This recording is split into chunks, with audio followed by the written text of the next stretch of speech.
Okay, so picture this. Rain slicked the grimy streets of New York City as Michael Sterling, Wall Street titan, tossed a weathered wooden box into a dumpster. It was a clean break, he told himself, a symbolic purge of a past he was determined to bury. He strode away, the city's relentless pulse swallowing him whole. Just a few blocks away, Sarah huddled in a doorway, her breath misting in the cold air. Lily and Rose, her twin daughters, clung to her, their eyes wide and hungry. Sarah's gaze snagged on the retreating figure of the well-dressed man, then the box he'd just discarded. Food, hope, fragile as a butterfly's wing, fluttered in her chest. "Stay right here, girls," she murmured, her voice raspy. Heart hammering, Sarah darted to the overflowing dumpster. The box was heavier than she expected, smelling faintly of old wood and something else. Something familiar. Adrenaline surged as she wrestled it open. No food, just photos. Dozens of them, faded and brittle, and then one that stopped her breath cold. It was her. Sarah, younger, almost unrecognizable in a dress she'd long forgotten. Beside her, grinning, was the man from the street, Michael Sterling. Memories, fractured and hazy, slammed into her. A party, noise, champagne, a whirlwind night she'd never quite pieced together. But now, staring at the photo, her gaze locked on his smile. Lily and Rose, the twin. The resemblance was undeniable. 5 years. 5 years of unanswered questions, of whispers and judgments. Who was their father? Now, the answer hit her with the force of a subway train. Michael Sterling. Her heart pounded against her ribs. He was rich, powerful, a world away from her reality. He probably didn't even remember her name, but none of it mattered. A fierce protectiveness ignited within her. He had to know. He has to know, she whispered, more to herself than the empty street. Sarah turned back to Lily and Rose, their faces smudged but bright. She took a shaky breath. This wasn't about her anymore. It was about them. She would face him. She would make him see. Sitting on the curb, the wooden box beside her, Sarah watched her daughters play with discarded scraps of cardboard, oblivious to the storm brewing in their mother's eyes. She picked up the photo again, tracing the outline of Michael's face. The party backdrop swam into focus. Chandeliers, glittering gowns, the elite of New York society. 5 years ago. A lifetime ago. "How did I not see it before?" she murmured. The strong jawline, the piercing blue eyes, that same infuriatingly charming smile. Lily and Rose had inherited it all. The party. Her old acquaintance Mark had practically dragged her there. "It could change your life, Sarah," he'd insisted. Back then, she'd had a life. A steady job, a small apartment. Not wealthy, but stable. She hadn't known how fast everything could unravel. Closing her eyes, the night returned in fragmented flashes. Music throbbed. Champagne flowed like water. She'd let herself be swept away. A brief escape from the mounting pressures of her life. Then she'd seen him. Michael. He'd seemed untouchable, radiating an aura of effortless power. Their eyes had met across the crowded room. Something in his gaze, that smile, had drawn her in.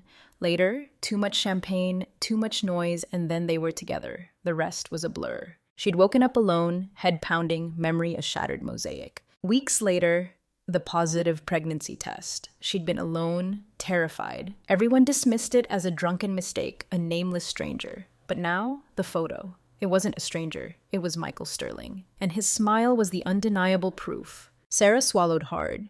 He had to know.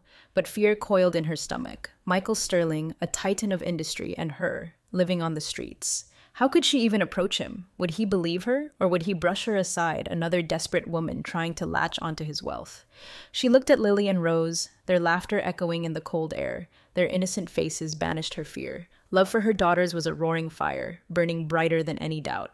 Clutching the photo, she tucked it into her pocket. The wooden box, she'd keep it. Maybe there were more clues, more evidence. Gazing in the direction Michael had vanished, Sarah clenched her fist.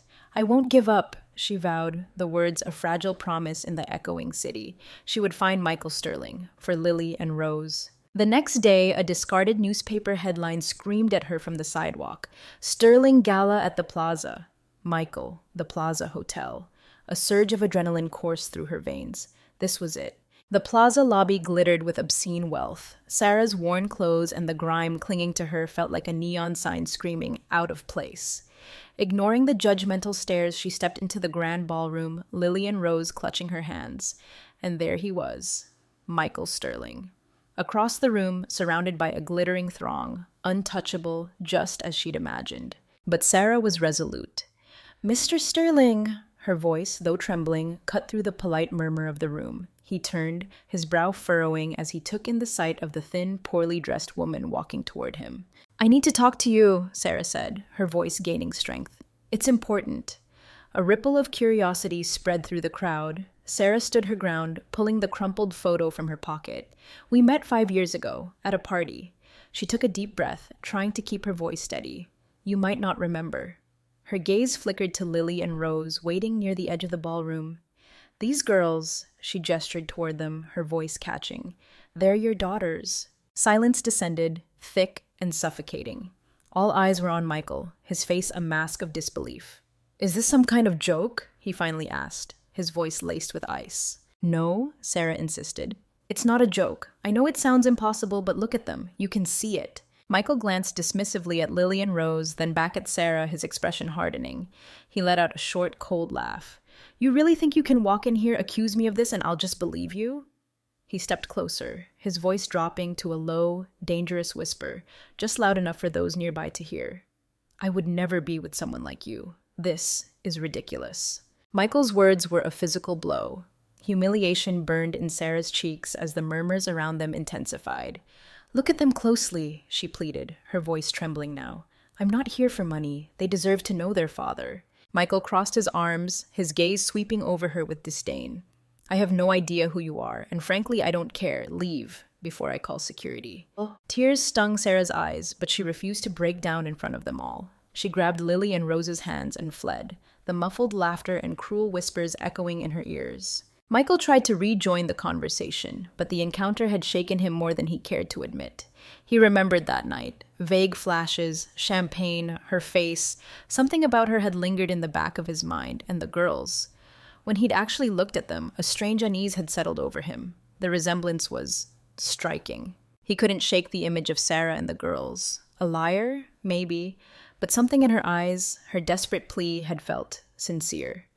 That night, sleep eluded him. He swirled whiskey in his glass, the amber liquid reflecting the dim light of his penthouse office. 2 days. 2 days since the confrontation. Sarah's words, the girls' faces, haunted him. What if she was telling the truth? He hated even entertaining the idea. He trusted no one. He was a target. But the doubt gnawed at him. Frustrated, Michael grabbed his phone and called his most trusted private investigator. I need you to look into a woman and 2 kids. He gave him Sarah's description, the details of their brief, disastrous encounter. Find out everything. Where she lives, where she's from, and check if she was at one of my parties 5 years ago. 2 days later, a thick envelope landed on Michael's desk. The investigator's report. He opened it, his hands steady, but a knot of unease tightened in his stomach. Stacks of detailed documents, photos of Sarah and the girls, notes on her daily routine, and then a section tracing her background. Sarah hadn't always been homeless. Middle-class family. Parents owned a craft store in Queens. Relatively peaceful childhood. Then, 5 years ago, tragedy, fire, the store destroyed. Parents lost everything, debt. Then, they were gone, leaving Sarah alone. Lost everything, Michael murmured, reading further. Then a record caught his eye. Sarah had mutual friends with some of his old party crowd. She'd attended his extravagant birthday bash 5 years ago, the Plaza. Michael took a deep breath, the report falling from his numb fingers. She'd been at the party. No denying it now. His harsh words at the gala echoed in his mind. He'd dismissed her, humiliated her. Guilt, sharp and unfamiliar, pierced through him. She hadn't seemed after money. There had been something raw, genuine in her voice when she spoke of her daughters. The twins. The photos in the report confirmed his growing suspicion. Their eyes, their smiles, miniature versions of himself. Michael stood, pacing his office, the whiskey forgotten. Blurry memories of that party began to sharpen. He remembered being drunk, laughing with associates, then seeing her. Sarah. He vaguely recalled talking to her, drawn to her, something. Honesty, vulnerability, rare qualities in his gilded cage. How could I have forgotten? He muttered. He knew what he had to do. He couldn't undo his cruelty. But maybe he could make it right. He grabbed his phone. Find Sarah, now. I need to know where she is. Restless energy thrummed through him as he waited for the information. This time, his approach would be different. He wasn't sure he was ready for responsibility, for fatherhood. But he had to talk to her again. Sarah huddled in the doorway, pulling the threadbare blankets tighter around Lily and Rose. The city nights were brutal. The confrontation at the plaza replayed in her mind, Michael's cold rejection a fresh wound. Suddenly, hurried footsteps broke the silence. Terror flared. She instinctively pulled her daughters closer. Then she saw him. Michael Sterling. Impeccably dressed, yet different. His face wasn't cold, but etched with something she hadn't expected. Regret? "Sarah," he said, his voice softer than she'd ever heard it. "I need to talk to you." Sarah stood, placing herself between him and her daughters. "What do you want now? Wasn't humiliating me enough?" Michael took a deep breath, clearly uncomfortable. "I was wrong. I was arrogant, cruel. I'm truly sorry. I had no right to treat you like that." Sarah crossed her arms, suspicion hardening her gaze. "Why should I believe you?" Michael hesitated, then stepped closer. Because I think you might be right. These girls, they might be my daughters. I want to make things right." Sarah raised an eyebrow, stunned. "How? Do you think a few pretty words erase everything? That I'll just accept help from the man who called me a liar?" "That's not it," Michael said quickly. "I'm not trying to buy anything. I just want to help." Sarah stared at him, a war raging within her. Memories of his cruel words battled with a desperate longing for something better for her daughters. Lily and Rose, awakened by the voices, peeked out from behind her legs, their eyes wide with curiosity. "Are you the man from the party?" Lily asked, her voice small. Michael crouched down, a hesitant smile touching his lips. "Maybe I am. What are your names?" "I'm Lily, and she's Rose," Rose whispered, pointing to her sister. Michael looked at them, really looked at them, a tightening in his chest. Impossible to deny, his features reflected in their innocent faces. The girls started chattering, captivated by this elegant stranger. Sarah watched, torn. Suspicion warred with a fragile hope. They deserved more. So much more. Michael stood, his tone firmer now. "Think about what's best for them, Sarah. I'm not asking you to trust me. Not yet. I'm offering a chance, a safe place." Sarah didn't answer immediately. Living in his penthouse felt absurd, impossible, but her conscience weighed heavily. Pride versus her daughter's future. She looked at Lily and Rose, then back at Michael. "I need time," she finally said, her voice barely a whisper. Michael nodded, respecting her hesitation. "Of course. When you're ready, I'll be here." He handed her a card, then turned and walked away, disappearing back into the city's anonymity. But Sarah's gaze remained fixed on Lily and Rose, their faces still glowing with wonder. The next morning, the city air bit through her thin clothes. But Sarah felt a strange warmth in Lily and Rose's small hands as they walked toward Michael Sterling's penthouse. She still couldn't believe she'd agreed. Daughters. It was all for her daughters. Anxiety coiled in her stomach, tight and cold. "It's like a castle, Mommy," Lily gasped, eyes wide as the towering building loomed before them. "Do you think we'll have a room just for us?" Rose asked, her voice hushed with awe. Sarah forced a smile, trying to quell her own unease. The doorman, impeccably uniformed, opened the massive doors with a silent nod. Michael was waiting in the opulent lobby, a simple sweater softening his usual sharp edges. "Welcome," he said, a genuine smile warming his face. He gestured them inside. Sarah hesitated, then stepped into a world of gleaming marble and breathtaking views, a stark contrast to the grimy alleyways that had been their home. "You girls can pick any room you want," Michael said, his smile widening as Lily and Rose gasped. "And there's a room set aside for you, Sarah." She nodded, speechless. The twins explored their new kingdom with unrestrained joy, running through hallways, giggling in the sprawling living room, their past hardships momentarily forgotten. Sarah, however, felt like an intruder, the penthouse's luxurious walls closing in on her. She stayed close to Lily and Rose, a silent reassurance that they were still together, still a family, even in this alien world. Michael gave her space, but observed her closely. He saw a strength in Sarah he hadn't witnessed in anyone else. Unbreakable. Despite everything, she was a fiercely devoted mother, her daughter's well-being her only priority. One evening, he found her in the kitchen, preparing a simple meal for Lily and Rose, her movements hesitant in the gleaming professional space. "You don't have to do that," Michael said, leaning against the doorway. "There's staff." Sarah turned, startled. "I know, but I prefer it. It's the only thing that makes me feel useful here." Michael watched her, her hands moving with practiced grace. "Sarah," he said quietly, "this doesn't have to be temporary. If you want to stay, you'll have all the support you need. She looked at him, her expression guarded. You said temporary. That's how it should be. I don't want the girls to think. Why not? Michael asked, genuinely curious. Sarah hesitated, unable to articulate the chasm that separated their worlds. Because this isn't our reality, she said, finally turning back to the stove. Michael wanted to argue, but sensed her resistance. He let it go, for now. Later, after tucking Lily and Rose into their plush new beds, Sarah slipped out onto the balcony, the city lights a glittering tapestry below. Michael appeared moments later, 2 mugs of tea in hand.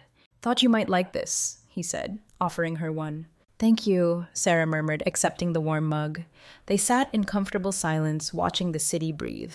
Sarah, Michael said, breaking the quiet, I admire what you've done for your daughters. Very few people would have the strength you've shown. Sarah looked at him, surprised. I don't know if it's strength. I think it's just love. Maybe love is the greatest strength of all, Michael said, his gaze dropping to his mug. A quiet moment, a shift in the air between them, a silent exchange of respect, a small step towards something neither had dared to imagine. Days in the penthouse settled into a strange rhythm. Lily and Rose blossomed, their laughter echoing through the vast rooms. Sarah, however, remained guarded, Michael's initial harshness a constant shadow in her mind. One morning, Sarah sat in the sun-drenched living room, reading to Lily and Rose when Michael appeared, a bucket and a bright red ball in hand. Thought we could play something, he said, grinning at the girls. Treasure hunt? Lily and Rose squealed, jumping up, their faces alight with excitement. Yes, let's go, Mommy! Sarah hesitated, but their infectious enthusiasm was impossible to resist. She joined the game, and for the first time, laughter filled the penthouse, genuine and unrestrained. She saw a new side of Michael, lighter, more playful, less intimidating. Later, while Sarah tidied up the scattered toys, Michael approached her again. You don't have to do everything alone, he said, his tone gentle. Sarah looked up, surprised. I'm used to it. That's just how it's always been. But it doesn't have to be that way anymore, Michael said firmly. Sarah sighed, setting the toys aside. Michael, I appreciate what you're doing, truly, but it's still hard for me to trust. Michael nodded, understanding. I know. I've been a jerk, and I know we have a long way to go. But Sarah, he stepped closer, his voice softening. My intention now is to help, not just the girls, but you too. Sarah looked at him torn. The pain of the past lingered, but a flicker of hope ignited within her. We'll see, she said, non-committal. Michael didn't push, but a small, hopeful smile touched his lips. He knew he'd taken a step forward. That night, as Sarah tucked Lily and Rose into bed, Lily whispered, her eyes half closed, Mommy, why doesn't Michael sleep in our room? Sarah chuckled, surprised. Because he has his own room, sweetheart. But he seems to like you, Lily said, a mischievous glint in her eye. Sarah's cheeks flushed. You two have such vivid imaginations. Now go to sleep. The girls giggled, but obeyed. As Sarah watched them drift off, her thoughts drifted too. Despite her resistance, something was shifting within her. Sarah woke early, sunlight streaming through the penthouse windows, a stark contrast to the cold, dark streets. Even amidst the comfort, restlessness gnawed at her. Michael's recent kindnesses warred with her ingrained distrust. Preparing breakfast for Lily and Rose, she heard voices in the foyer. Michael's voice, yes, but another, unfamiliar, sharp. Curiosity piqued, she moved towards the sound. In the foyer stood a woman, tall, impeccably dressed, radiating icy sophistication. Veronica, Michael's ex-fiancée, and she looked furious. So it's true, Veronica's voice dripped with disdain. You really brought a beggar and her brats into your home. Sarah froze in the hallway, hidden in the shadows. Veronica's words, like shards of glass, pierced her. She couldn't move. Veronica, this is none of your business, Michael retorted, his voice tight with annoyance. Veronica laughed, a dry, cruel sound. None of my business? Michael, please. Your eccentricities affect more than just you. Everyone's talking. A man like you taking in charity cases. It's more than a little suspicious. I don't care what people think, Michael snapped, crossing his arms. Since when are you so noble, Michael? Veronica mocked. It's not like you, unless you have some ulterior motive for this little project. Michael sighed, running a hand through his hair. I'm not going to argue with you. You don't know anything about Sarah, or the girls. Sarah, is it? Already on a first-name basis. How touching, Michael. But don't fool yourself. She's using you, and you're letting her. Sarah's heart pounded. Veronica's words echoed her own deepest fears. Using him. That's what they'd all think. That's enough, Veronica, Michael said, his voice dangerously low. I made my decision, and I'm not changing it because of your opinion. Now, if you have nothing else to say, you can leave. Veronica's chin lifted, offense radiating from her. I hope you know what you're doing, Michael, because this will cost you. Dearly. She turned sharply, her heels clicking like gunshots on the marble floor. Michael stood in the foyer, his shoulders tight with anger. Then he turned and his eyes met Sarah's. He knew she'd heard everything. You heard that, he said, his voice flat. Yes, Sarah whispered, her voice barely audible. Michael sighed, rubbing the back of his neck. Don't listen to her. Veronica thrives on drama, and meddling in things that aren't her concern. Sarah crossed her arms, trying to mask the raw hurt in her eyes. Maybe she's right. Maybe you are risking too much by keeping us here. Michael frowned, frustration etching his face. Don't say that. I brought you here because I wanted to help, and I don't care what anyone else thinks. That's easy for you to say, Sarah retorted, pain lacing her voice.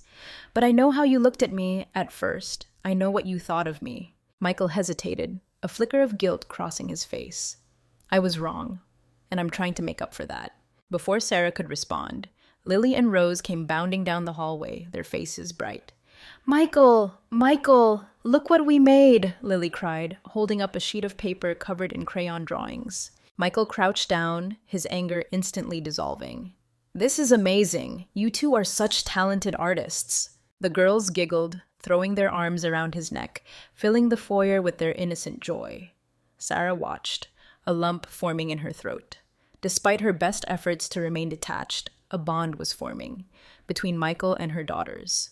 You seem like a daddy, you know, Lily said, looking up at Michael with open admiration. Sarah's cheeks flushed. Michael, momentarily speechless, laughed, a warm, genuine sound.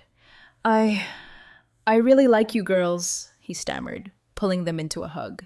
Sarah looked away, a confusing mix of emotions swirling within her. What if he really could be the father her girls had never had? Later that night, tucking Lily and Rose into bed, Rose, already half asleep, murmured, Mommy, is Michael going to be our dad? Sarah froze, caught off guard. Why do you think that, sweetheart? She asked, trying to keep her voice even. Because he's nice, and he likes us. Sarah stroked her daughter's hair, but didn't answer. When the room finally fell silent, Sarah sat on the living room couch, lost in thought. Veronica's venomous words echoed in her mind, but so did Michael's actions, his kindness, his protectiveness. He was trying, that much was clear. But could she trust it? Could she trust him? Staring out at the glittering city, Sarah felt poised on the edge of a precipice, a decision that could change everything. In the days that followed, Sarah observed Michael, a cautious hope flickering within her. He was undeniably present, attentive, weaving himself into Lily and Rose's lives with a natural ease that surprised her. Impossible to ignore the way his face lit up at their laughter, the genuine interest he showed in their childish games, their school projects. One afternoon, Sarah was sorting laundry in her room when Michael appeared in the doorway, his usual confidence replaced by a hesitant vulnerability. Sarah, he said, his voice softer than usual. Do you have a minute? Of course, she replied, setting aside the folded clothes, a knot of anticipation tightening in her chest. What's going on? Michael stepped into the room, stopping a few feet away. I've been thinking a lot about everything, about you, the girls, and the past. Sarah crossed her arms, her posture defensive, masking the tremor of her nerves. And? Michael took a deep breath, as if carefully choosing his words. I want you to know I'm here for you, all of you. Not just because of that night, or because they might be my daughters, but because I want to be part of your lives. Sarah's heart hammered against her ribs, but she maintained her guarded expression. It's easy to say that, Michael. Words sound nice, but they don't fix everything. I know, he replied, stepping closer. That's why I'm willing to prove it. Before Sarah could respond, Lily and Rose burst into the room, their faces flushed with excitement. Mommy! Michael! Let's play outside! Lily shouted, tugging on Michael's hand. Michael glanced at Sarah, a silent question in his eyes. She nodded, a small, hesitant smile playing on her lips. In the park below, Sarah watched from a distance as Michael chased Lily and Rose, their laughter ringing through the air. For the first time, she saw a crack in her carefully constructed wall of defenses. Later, after the girls were asleep, Sarah sat on the living room couch, Michael joining her a few moments later, two steaming mugs in hand. He placed one in front of her, settling into the armchair nearby. "Thought you might want something warm," he said casually. Sarah picked up the mug, nodding her thanks. The silence that followed wasn't strained, but heavy with unspoken words. "Why are you doing all this, Michael?" Sarah finally asked, breaking the quiet. He looked at her for a long moment before answering, his gaze direct and unwavering. "Because I admire you, Sarah." The response caught her completely off guard. "Mire?" she asked, raising an eyebrow, a flicker of disbelief in her voice. "Yes," he confirmed, his voice low and sincere. "You've been through things that would have broken most people, but you're still here, fighting for your daughters. That's extraordinary, Sarah, truly." Sarah looked away, a blush creeping up her neck. "I just did what needed to be done." "It's more than that," Michael insisted, leaning forward. "You're strong, Sarah, and I want to help you see that." Sarah remained silent, Michael's words sinking in, stirring something deep within her. It was the first time anyone had spoken to her like that, with genuine respect, with admiration. That night, sleep was elusive. Michael's words replayed in her mind, a fragile seed of hope taking root. What if he really meant it? What if he truly wanted to be part of their lives? As the city lights twinkled outside, Sarah made a decision. Maybe it was time to lower her guard, just a little, and let Michael prove himself. The next day, Sarah found Michael in his office, poring over documents. "Michael," she said, stepping in cautiously, "can we talk?" He looked up, a flicker of surprise in his eyes, then nodded. "Sure, come in." Sarah approached, stopping beside his desk. I don't know how this will end," she began, her voice hesitant. "But I think I'm willing to try, trusting you, for the girl's sake." Michael's face lit up, a genuine, radiant smile erasing the usual lines of stress in business. That's all I could ever ask for, Sarah." For the first time, Sarah felt a fragile sense of possibility. Maybe, just maybe, they could find a path forward, together. Nerves and anticipation warred within Sarah as she stood beside Michael, the elegant blue dress he'd chosen feeling both foreign and strangely right. The Waldorf Astoria ballroom glittered with obscene wealth, each step into the thronged space a silent challenge. She could feel the stares, curious, judgmental, dissecting her every move. "You look incredible," Michael murmured, his hand firm on the small of her back. "Don't regret bringing me?" "I hope you don't," Sarah replied, trying to project confidence, though her unease was a tangible thing. "Never," he assured her, his smile briefly easing her tension. But as they moved through the room, the whispers began, subtle but unmistakable. "Who is that?" "Sterling's new interest? Good heavens, she looks—" Michael introduced her to a group of colleagues, the initial pleasantries masking an undercurrent of cool scrutiny. Then, Mr. Henderson, a silver-haired executive, leaned in, his smile condescending. "So, Michael finally decided to branch out into charity work." Henderson's eyes flicked dismissively over Sarah. Sarah's cheeks flushed. Charity. That's how they saw her. Michael stiffened beside her. "What are you talking about, Henderson?" "Oh, come on, Michael," Henderson chuckled, a few others joining in. "We all know her background. Humble beginnings, shall we say," he snickered. "Always liked a challenge, but this is a new one, even for you." Sarah's heart pounded. Humiliation coiled tight in her stomach.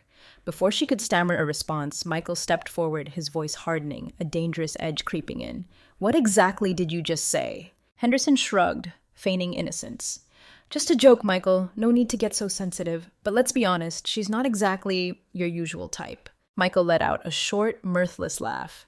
"And who exactly do you think you are to dictate my type, Henderson?" Silence fell, the group visibly uncomfortable with Michael's sudden shift. His voice rose slightly, drawing the attention of nearby guests.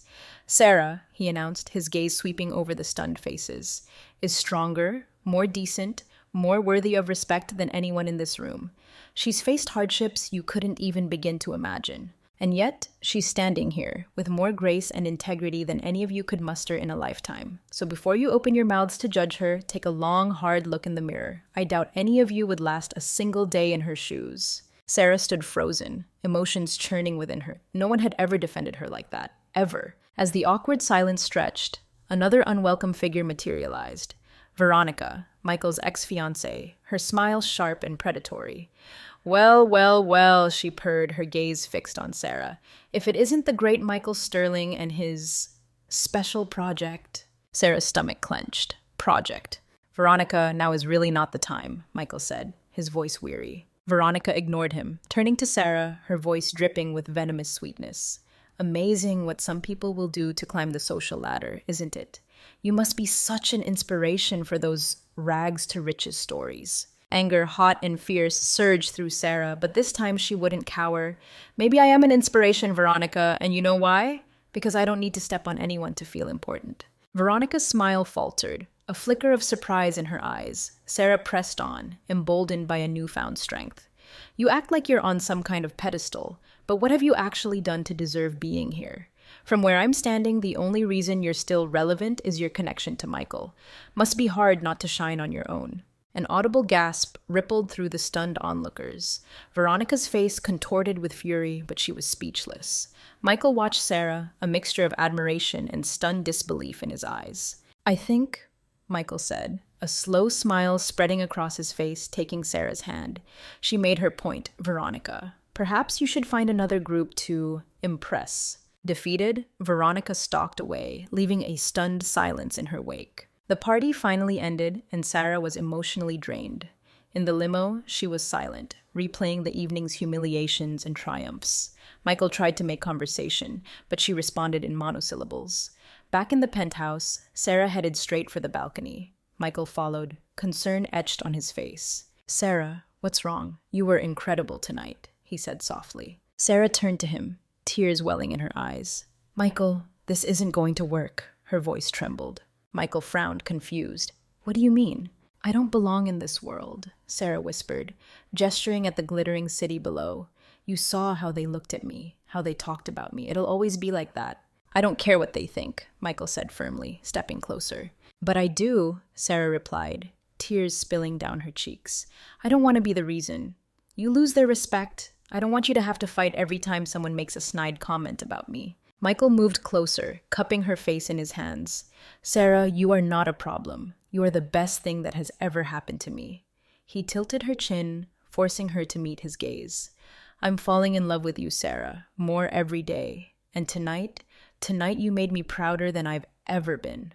Before Sarah could speak, Michael leaned in, his lips finding hers in a kiss that was both tender and fiercely possessive. When they broke apart, Sarah was breathless, her head spinning. Michael, don't say anything, he interrupted, his voice husky, a soft smile playing on his lips. Just trust me. Sarah woke before dawn, Michael's kiss still a warm memory, but the unease remained. Despite his words, his world still felt like an impenetrable fortress, a place she could never truly belong. As she made coffee, footsteps echoed in the hallway. Michael appeared in the kitchen, his expression relaxed. Morning, he said, leaning against the counter, his gaze warm. Sarah simply nodded, focusing on pouring coffee, the silence thick with unspoken tension. Michael noticed immediately. Everything okay? He asked, his voice gentle. Sarah set the mug down with a sharp click, turning to face him. Michael, we need to talk. He sighed, crossing his arms, bracing himself. I thought we finished this conversation last night. It's not finished, Sarah said firmly. What happened at the party, it just clarified things for me. No matter how much you say you don't care what others think, the people around you, they won't change. Michael stepped closer, frustration in his eyes. And why does that matter, Sarah? I chose you, not them. Because, Sarah's voice broke, I don't want to be the reason. You lose everything. Their respect, your standing, your business. Michael moved closer, taking her hands in his. Listen to me, Sarah. I don't care about those people. Henderson, Veronica, all of them. They're irrelevant. What matters to me is you and the girls. You're my priority now. Sarah heard his words, felt the sincerity in his grip, but the weight of their differences still pressed down on her. And what if that's not enough? She whispered, lowering her gaze. Then, Michael said, his voice unwavering, I'll prove that it is. Later, Sarah played in the park with Lily and Rose, Michael watching from a nearby bench. The sound of tires crunching on the gravel path drew her attention. A black car pulled up. Mr. Henderson stepped out. Sarah's blood ran cold. Mr. Henderson? She asked, trying to keep her voice steady. What are you doing here? He smiled, but his eyes held the same condescending glint from the party. Sarah, right? Thought I'd stop by, clear the air. Didn't mean to offend you last night. You know how it is. Sometimes words just come out wrong. Sarah crossed her arms, disbelief tightening her features.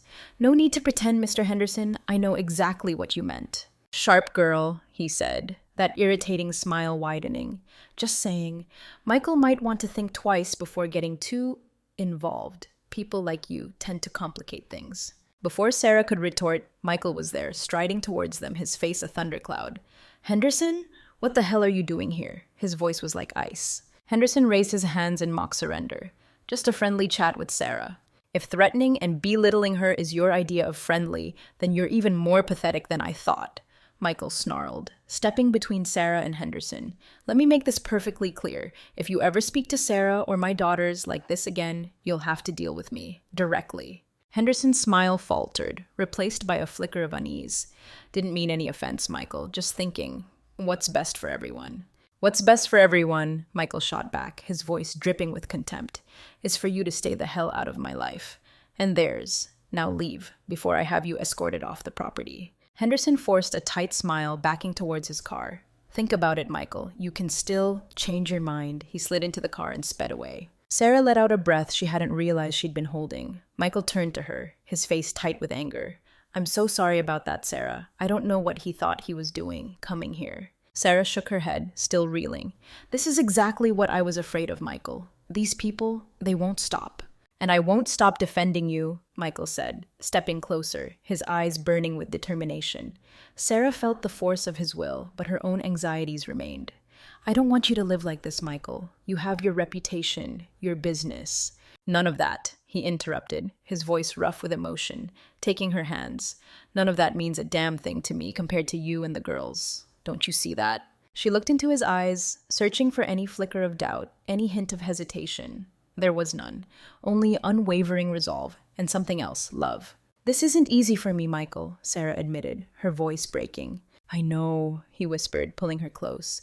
But we're not giving up on each other, Sarah. Not now. Not ever.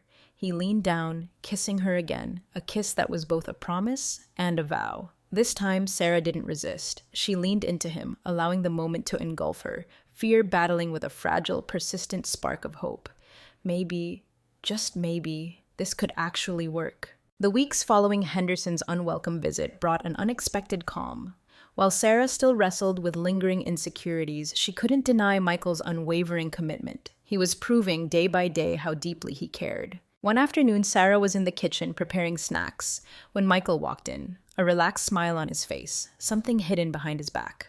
Got a minute? He asked, approaching slowly. Depends, Sarah replied, a playful suspicion in her voice. What are you hiding? Just a little gift, he said, revealing a single perfectly bloomed red rose. Sarah laughed, genuinely surprised. Michael Sterling? I didn't know you had a romantic side. I'm learning, he replied, handing her the flower, his eyes meeting hers. I just want you to know I'm willing to do whatever it takes to win you over. Sarah fell silent, holding the rose, her heart suddenly racing. You don't have to do these things, Michael. I already know how you feel. Maybe I don't have to, he said, stepping closer, his voice softening. But I want to. I want you to know every single day how much you mean to me. Before Sarah could respond, he leaned in, his lips finding hers in a kiss that erased all doubts, all insecurities, leaving only the present moment and the undeniable pull between them. Later that afternoon, Michael had another surprise. What if, he suggested, his eyes sparkling, what if we did something together, as a family? Like what?